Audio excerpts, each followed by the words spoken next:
students, this is El Maestro in the house. So this week you're gonna be learning about sets. Okay, so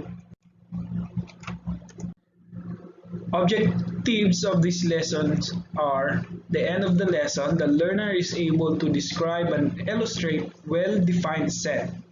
Second, define sets using rooster and rule method and set builder notation. And last, illustrate null sets, universal sets, subsets, and cardinality of sets.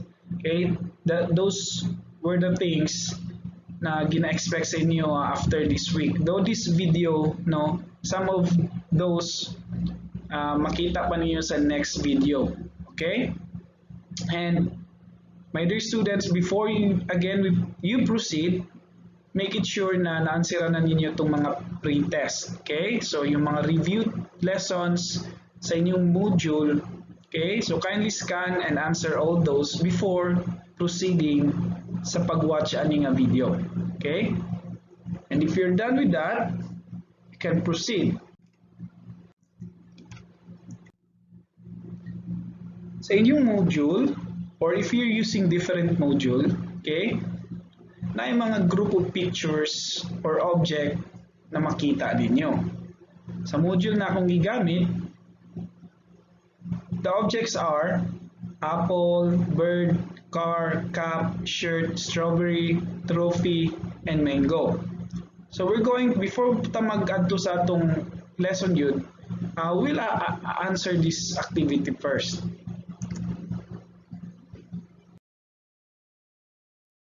Okay, in this activity, you're asked to group this picture according sa inyong gusto. Okay? Again, according sa inyong gusto. There will be no wrong answer here, class. Okay? So, depende na sa inyo unsa inyo paggrupo. Let's say, for example, if ako ang maggrupo ani,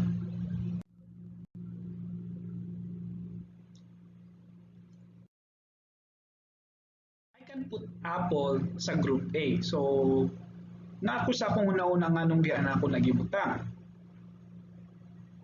I also put trophy sa group B. Okay? So, ingana. So, in your activity, sa inyong module, answerin ninyo ang inyong activity. So, you group those pictures, kung whatever picture ang nasa inyong module, and i-group ninyo siya according sa inyong gusto. I'll give you 1.5 minutes, okay, to do this activity.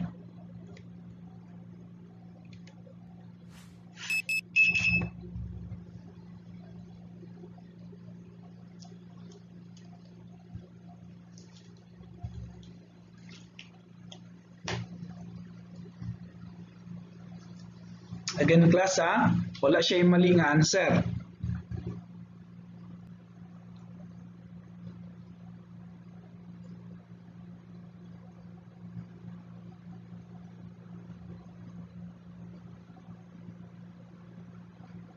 Okay, 1 minute. But prior pa na class, no, kung naka-answer na mo daan sa activity, okay, so mag-wait lang sa mo, no, kasi ang lesson yun naning module will be after this activity.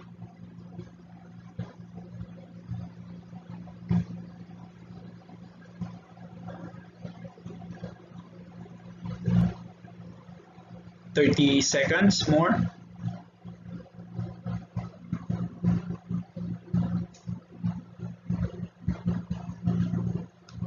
$20 seconds left.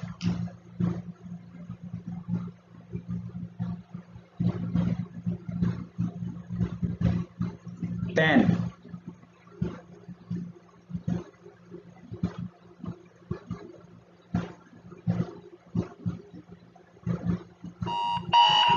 Okay, time is up.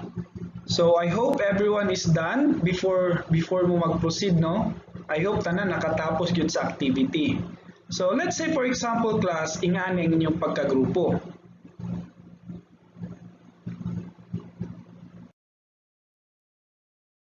Okay. So, here sa atong example, akong gigrupo si apple, si car, si shirt, si strawberry. And also, akong gigrupo si trophy, si bird, si cup, ug si, syempre, ang pinakalamay na prutas paborito nato, ang mangga. Okay. So, siguro, some of you is the same sa akong paggrupo and some of you are not.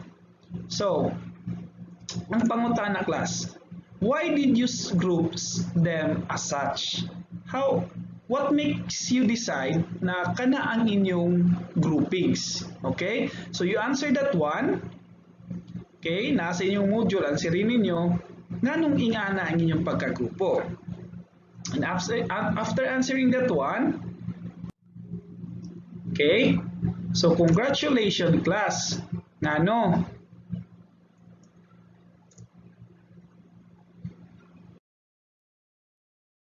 Okay, congratulations! You have just made a set. Yes, you heard it right, class. Okay? Ang inyong gibuhat actually was a set. Okay? Now you may ask, what is a set? Okay? What you have just did from the activity is an example of a set. Okay? So let us define a set.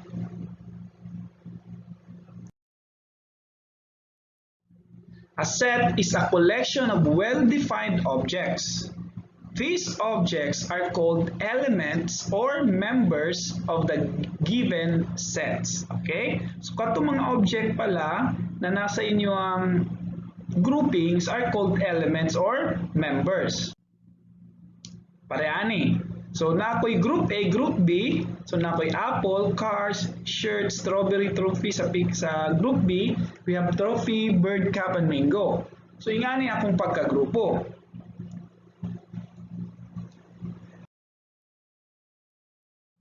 Nganong yung ating pagkagrupo? The reason why yung ating pagkagrupo because all object na nasa akong group A are all red. No? Naka-decide ko kasi pareha sila red tanan. So meaning, from the definition, well-defined ang atong groupings. Nga naman, klaro man nga puro sila pula. And sa group B, puro po sila yellow. Okay? Pwede po ninyo siya magrupo siguro like strawberry and mango, group of fruits. Diba? Or napay apple. Then, pwede gapon niyo siya grupo sa depende sa inyong definition. But for me, ako siyang gigrupo according to colors. Then, the next thing you're going to do is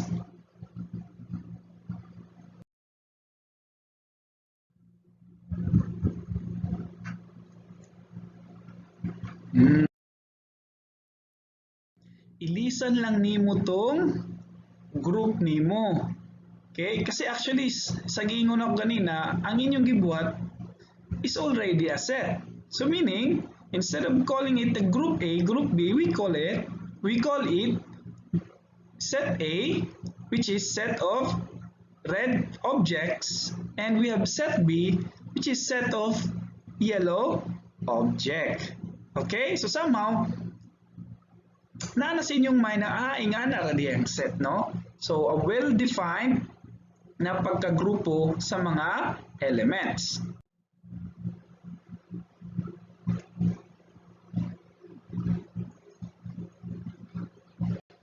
Okay, let's have an example. Okay, again, well-defined objects. So, another example, set of countries in Southeast Asia. Is it a well-defined set? Yes, well-defined siya nga naman. Klaro man nga Southeast Asia. So, what are the countries nga na Southeast Asia? So, we have Brunei, Cambodia, East Timor, we have Indonesia, Laos, Malaysia, Myanmar, Philippines, Singapore, Thailand, and last is the Vietnam. These are the kanisila class, these countries that belong to the Southeast Asia, Indonesia, Laos, Malaysia, Myanmar, Philippines, Singapore, Thailand, and Vietnam. These are your elements, okay? Or members of the given set. So nakuha na ninyo. So ang sulod diay sa imong set, they are called elements. Okay. Another example, set of first 5 Philippine president. So pag ingon nimo nga set daw sa mga unang 5 nga presidente sa Pilipinas, that is well defined. Nga naman, klaro man nga giingon nga first 5 nga presidente sa Pilipinas. So di na jud ka mo confuse ana unless wala ka kaila sa mga presidente sa Pilipinas. So what are the elements? Okay, we have President Emilio Aguinaldo, President Manuel Quezon, President Jose P. Laurel, and we have President Sergio Smenia Sr. and President Manuel Rojas. These presidents are the elements of the set of first 5 presidents in the Philippines. Nakuha na. Okay, so kani sila kanang nag-zoom in din na. Okay. These are the elements.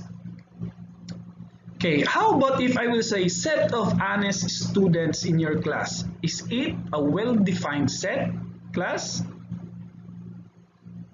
No. Ano man, kung may kag honest student, pwede, like for example, si Mario, honest para sa imuha, pero para sa ako, dili siya honest. So meaning, medyo ma-confuse na din na. Diba? So dili siya well-defined. Okay? Kung may kag set of cute students, is it a well-defined? No. Diba? Kay dili ba tanan, let's say for example, cute si Mario para kay Maria, pero dili siya cute para kay ano, let's say dili siya cute para kay Juliana. Okay? So dili siya klaro na pagka-define. Okay? So when we say set, dapat clear siya para ganina. Southeast Asia, klaro no, mga countries. First 5 Philippine president, klaro. So kung magamit tag students, unsang klaseng set ang atong buhaton para well-defined siya. Pwede nga ni. Set of grade 7 students. Is it a well-defined? Yes, nga naman. So meaning, tanang grade 7 na students. Okay? Pwede pa rin siya set of grade 7 students sa Madapo Annex or Madapo Campus. Pwede. So well-defined siya. So when you say set of grade 7 student, tanang grade 7 na students. So that's how we do or mag-identify if a certain or a given objects are well-defined set siya or dili. Nakuha. I hope nakuha ninyo siya, class, no? Yes, okay, that is a set. So let's have an example of sets in mathematics. So let's use numbers na this time. Set of natural numbers. Do you still remember, class, what are those, no? O unsa ang mga natural numbers? Okay, natay n represent natural number, which is we have 1, 2, 3, 4, 5, and so on and so forth. Okay? We have 1, 2, 3, 4, 5. Unsa ni sila, class? These are your elements. Okay? Sa natural numbers. When we say set of whole numbers, okay, whole numbers, mag-start siya sa 0. So 0, 1, 2, 3, 4, 5. And all these nga naa sa sulod sa imong set, they are the elements sa whole numbers. We have also set of integers. When we say set of integers, tanang negative and positive numbers. Okay. So, kaning gicirclean, mao ni siyang mga elements. So, we have negative 2, negative 3, negative 5, negative 10, 20. So, all those are integers. Class, if mapansin ninyo, naa siya'y, di ba, makita niyo mo tuldok, tulo ka buhok dots. Ang tawagan na is ellipsis. Okay? Ginabutang na siya, class, if ang atong set is daghan kaayo. Kasi when we say set of natural numbers, daghan kayo na. When we say set of whole numbers, daghan kayo na. bisag magpalit kag 5 ka kartulina, dili ani mo mahurot og sulat sa kartulina. And these kind of sets are called, or this set is called infinite set. When say infinite, walay katapusan. So mao nang kanang dot dot dot pasabutan na continuous. Okay, padayon na siya 6, 7, 8, 9, 10, 11, 12 hantod sa hantod, no? Sa atong integer sab naatap both sides, diba? Natay -3, diba? Na may -4, -5. So instead of writing all those, no, now it takes really na hurot ang imong oras, imong papel, butangan lang nimong tulo ka dot. Pasabutan na nagpadayon na siya, napanay sumpay. And syempre, katong atong example ganina, set of 5 president, klaro man to 5 rato ka presidente. Then ang set of countries in Southeast Asia, klaro man punto nga pipila to ka countries. And this set is finite set, meaning eksakto, klaro siya, wala na dili siya nga nakadaghan. Okay? So these are kalainan nila. Again, katong tulo ka dots, tawagan na is ellipsis. Okay? Okay, class, let's continue. In mathematics, there are certain symbols that denote something. Okay? In order for us to write that, or in order for us to write that 4 is an element of the set 1, 2, 3, 4, 5, we use the symbol. Okay, murag ino na capital letter na mura siya sudlay or unsa. So, gamito nato na siya symbol, and that is read as is an element of. Okay, pag makita mo na okay, that is an element of. So, para isulat nato na si 4 daw is an element of set 1, 2, 3, 4, 5, we use this symbol. Okay, para mas klaro, let's have this example, set of a body parts. Okay, natay body. So, unsa mga parts nga nasa body? So, we have head, we have hand, we have feet, we have shoulder, and everything. Okay? Let's say I'll take the head. Okay? Tanggalan na ako ng head. Since this head is element siya sa atong body parts. Tama ba? Since this is an element of our body parts, butang nato din na si sudlay o padakon lang nato gamay. Okay, meaning head is an element of. Element siya sa unsa. But before that class, para dili mo malimtan, tanawa nga itong symbol ha. Every time makita ninyo siya, dili ninyo siya malimtan. Kaya mura siya tinidor, di ba? Tinidor, kani nga tinidor, asa ninyo pero makita? Oo, tama no? Pag matong mo sa Jollibee, no? Kao nga mag spaghetti, nga nilang tinidor, no? Okay. Balita. So meaning head is an element of your element siya sa imong body parts. Okay? So meaning element ang head sa imong body parts. Nakuha. So ingana lang class magamit ana nga symbol. Okay? So let's use that one again sa atong example. 4 is an element, okay, of set 1, 2, 3, 4, 5. Okay? So meaning si 4 naa siya sa imong set nga 1, 2, 3, 4, 5. You can also have 3 is a set or is an element of the set 1, 2, 3, 4, 5. How about 7? Is 7 an element of set 1, 2, 3, 4, 5? Set ba siya? Or element ba siya sa set? Tama, dili no? So if dili siya element sa set, utangan lang mo siya murag nakababag na line. Okay? So meaning, ang pagbasa na class 7 is not an element of set 1, 2, 3, 4, 5. Nakuha. Okay, very good.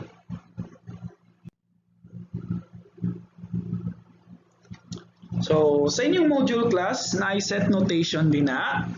Okay, so we'll be learning especially yung sa akong pagsulat, sa akong pagbasa sa mga set. So, we will now discuss how to write sets. Traditionally, we use uppercase letter to denote sets like A, B, C, D, N, W, and Z. So, mapansin niyo sa atong mga example ganina, no? Katong natural numbers, ang gigamit is capital N. Whole numbers, ang gigamit is capital W. Okay? So, mo nang pag-denote sa set. You use capital letter. Lower letters such as A, B, C, D, and E are used to denote elements of the set. So, kung elements na pud ka, ang gamiton nimo lower cases. Kung letters, pero kung numbers, wala problema. Okay? And we also use braces in listing the elements of a set and commas to separate them. Kita niyo ganina? At example, na 1, 2, 3, 4, 5, nakakama, nakaseparate siya by comma. Okay, example this one. So, nakay A, tanawang A ni mo class. Naka-uppercase or naka-caps. So, paano siya basahon? This is read as A is a set with elements 1, 2, 3, 4, 5. Okay, nga na siya. Next, you have tanawa class. Kung sinapansin niyo, ang elements niya is letters. Since letters yung elements, nigamit siya lower cases. Okay? Para i-denote ang elements. This is read as okay. B is a set with elements E, F, and G. Also, C with elements L, M, and N, X, and Y.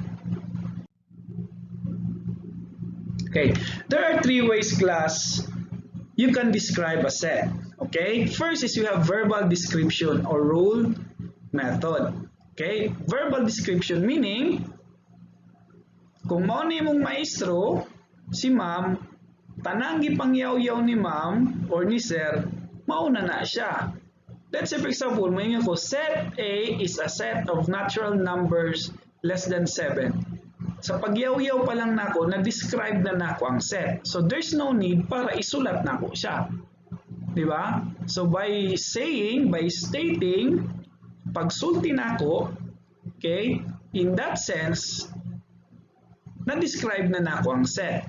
Okay? So first method, sa pag-describe sa set is what we call verbal description or rule method. Nakuha. So, pag misturya ka, okay. Let's say for example, number 2, you read number 2. You read number 3. And you read number 4. So, by that, sa pagbasa pa lang nimo class, you are simply describing na a set. Okay? So, yung na siyang first. Second is we have rooster method or listing method. Actually, class, when describing set using this method, you need to list each element of a set inside a symbol na close and open brackets. Okay? Or parentheses. Kung ano ninyo napansin, note that the order of the elements and repetition of elements are immaterial, meaning elements can be written only once in any order. Nakuha? So let's say for example, itong ano ganina, by listing, let's say N, that is your element N. Ano yung pansin ninyo? Nakakapital. Unsang next? Katong ganina. Okay, equal. Then, ingon niyan, nakasulod daw siya sa symbol na okay, kanang brackets nimo, no? Okay, so isulat ra pud nimo na din, ha? Okay. So, unsay nakita ninyo, class? Actually, class, katong atong gibuhat ganina, mao na to siya. Okay, rooster method na to siya or listing method. Okay, igo ra nimo gilista. N is equal to, then, sulat niyo mga elements, ibutang niyo sa bracket, then that is rooster method. Mao na to siya. Okay? And these are some of those. If nakalimot mo, mao ni sila. Di ba? Tanawa sa inyong module, or if you're using different module, kanang mga ingana nga naong, actually that is roster method. Okay? Okay. And the third one is the set builder notation. When writing set using this method, you need to list the rules that determine whether an object is an element of the set or not. Again, naay rules na i-determine mo whether ang isa ka element part ba siya sa imong set or dili. So set builder notation is in the form of ingana. Okay? So inganang form, pag makita kag ana class, that is set builder notation. Paano na siya basahon? Okay, first is, okay, you read as, syempre yun sa pinakauna, may A. A, what's next? So isunod sa A, is equal to. Unsang sunod? Ana, imong braces or brackets, no? So unsay pagbasa ana? The set of. Okay, the set of ang pagbasa ana, no? Next, you have all element of x or all elements of x. Okay? So tanang elements, katong mga elements sa imong set gi-represent ni x. Okay? Sir, x gyud na siya diha pero may plus pwede na siya y. Syempre kung y na siya, y pud na. And ang pagbasa pud na all elements y or all elements y. Okay? So ibalik na to. Let's continue on sa next. Kanang murag bar nga na dina. How do we read that one? Meaning such that ang pagbasa na. And last, syempre class, kanang x has a property p. Kanang x has a property p, mao na nang giingon sa atong definition na rules that determine whether an object is an element of the set or not, no? So nag-vary na siya depende sa imong set. Later on makita nato na. Okay? So again, let's read once again unsa ang pagbasa sa set builder notation. So una ganito. Okay? A, then is equal to, very good. Okay, braces or brackets unsa na? Kanang duha? Okay, very good. Set of unsang next? All element x or y or z, depende kung unsa ang imong gigamit ha. Next is yung bar such that, then yung condition has a property p. Okay, nalimtan na pang x, no? X has a property p. So yung ana magsulat or magbasa sa set builder notation. Oy, sorry, double T akong notation na wrong spelling. Okay? So next, let's try using set builder notation class. Magbuhat ta. Okay class, let's take this an example. So we will write this set into a set builder notation. Okay, so you have that example. Set A is equal to the elements of 1, 2, 3, 4, 5, 6, 7. Okay, so saan siya pagsulat? First is, since that is represented by a capital letter A, sulat kag capital letter A. Unsa gayeng next? Katong atong na discuss ganina. Okay, very good. Equal. After the equal is yung brackets niya, no, which is read as the set of. Okay, next is y. This y, okay, it could sama sa atong na-discuss ganina, pwede na siya x, y, z. So kaning si y class, this represent this, no, kaning mga elements nga natin na. So instead of putting 1, 2, 3, 4, 5, 6, 7, gi-represent nato siya kay y. Okay? So tanggalan lang sa nato na ha. Okay, so y meaning all the elements y. Okay? Next, yung bar, no? Nabasahon nato siya such that.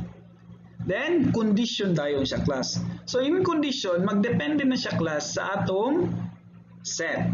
So, first thing is, tanaw sa nato. Okay? Kung unsang nakasulat din na sa imong elements y, mao pud nang isulat nimo after sa imong bar. Then, Sulat ni mo ning si.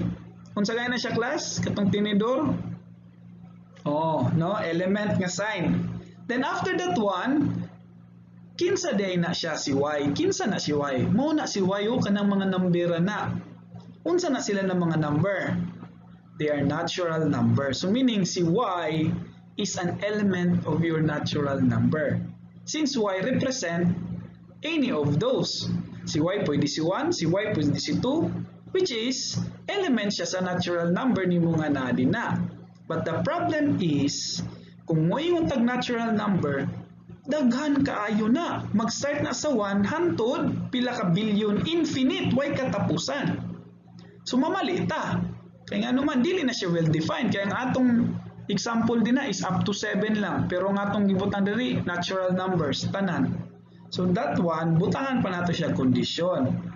That your element Y that represent your element sa set is less than 8. Diba? So what are those numbers na less than sa 8? Very good. Mao na siyang naa sa atong elements sa set. 1, 2, 3, 4, 5, 6, 7. So nakuha na.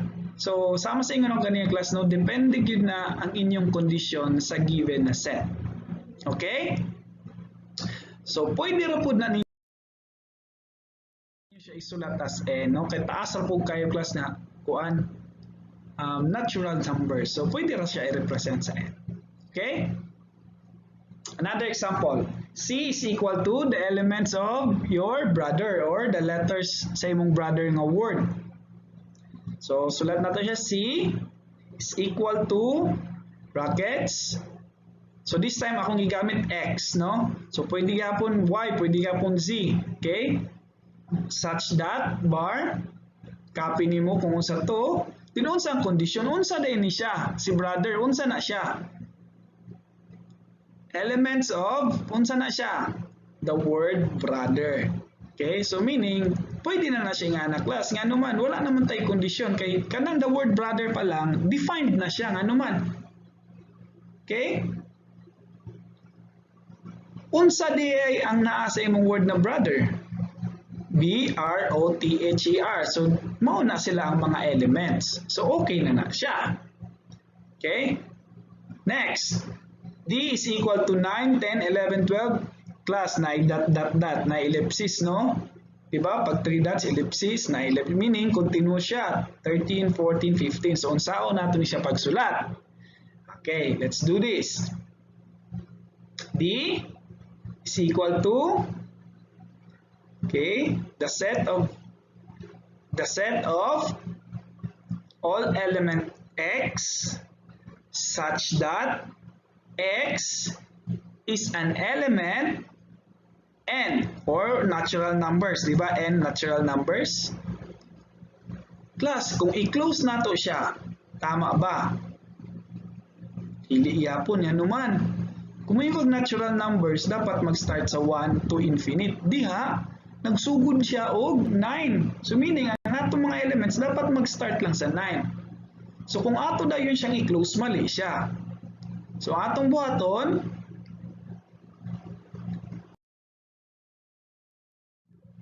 okay, sorry class no, na-edit, 8 ni siya ha.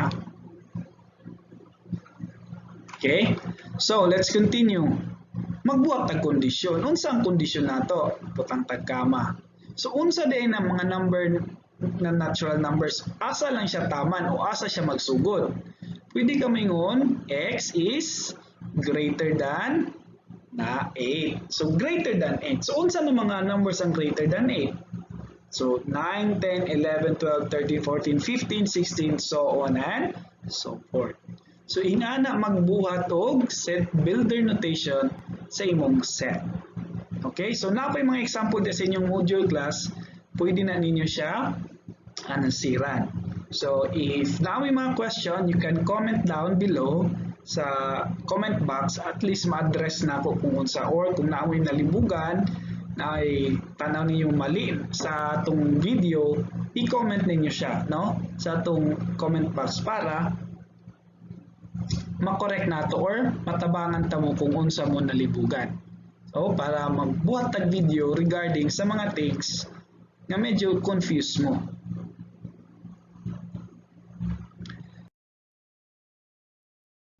Okay? Basig nalimtan lang ninyo ganina class no. Remind lang na ako sa inyo na ang set, what if class ako interchange si 2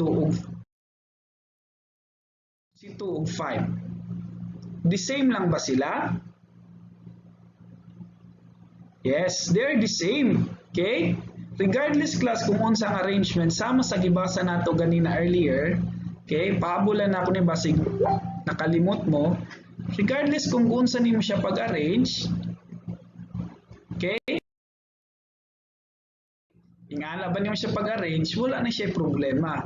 That is still the same set. And sama sa inyo ganina, unique, no? Unique ang atong mga elements sa set, okay? So dili pwede magkabalik-balik.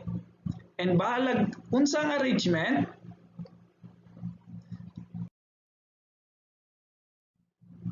okay, order of element does not matter. Pero syempre class, mas nindot yun siya kung plus ta. Kung numbers, pwede naman siya ascending order, pwede siya descending order. Kung letters, pwede po siya alphabetically, di ba? A, B, C, D. So depende na siya. At least, at siya punta namon. Okay? Ayaw nang kalat kayo. Kaya kung yun na si 2, tapos si 7, pagtanaw pala ni Munsa na siya nga set. So medyo confusing sa. Okay? So, ang inyong buhaton, i-arrange ko na niyo siya. Though, dili siya mag-matter, pero mas nindot gapon kung hanay o plus star. Okay? So, I hope class, dagan mong nasabtan or natabangan ta mo sa inyong module. Okay? So, next ani class are also mga set gapon, no? Yung mga null set. So, the next video will be yung continuation ani ng mga lesson. Okay? So, andam-andam lang sa next na to upload sa video, no, sa inyong module, no. So, please, kung na may mga friends na naglisod pod, no, tell them na naay video diri si El Maestro, no, paki-subscribe na lang pod class and paki-hit the notification button, no, bell button para kung na ako'y bagong upload, una dahil mo makabantay. Okay? Yan, pag naana mo yung module, maka-answer na dahil mo. Okay? So, thank you so much for listening, guys. This is El Maestro, signing off.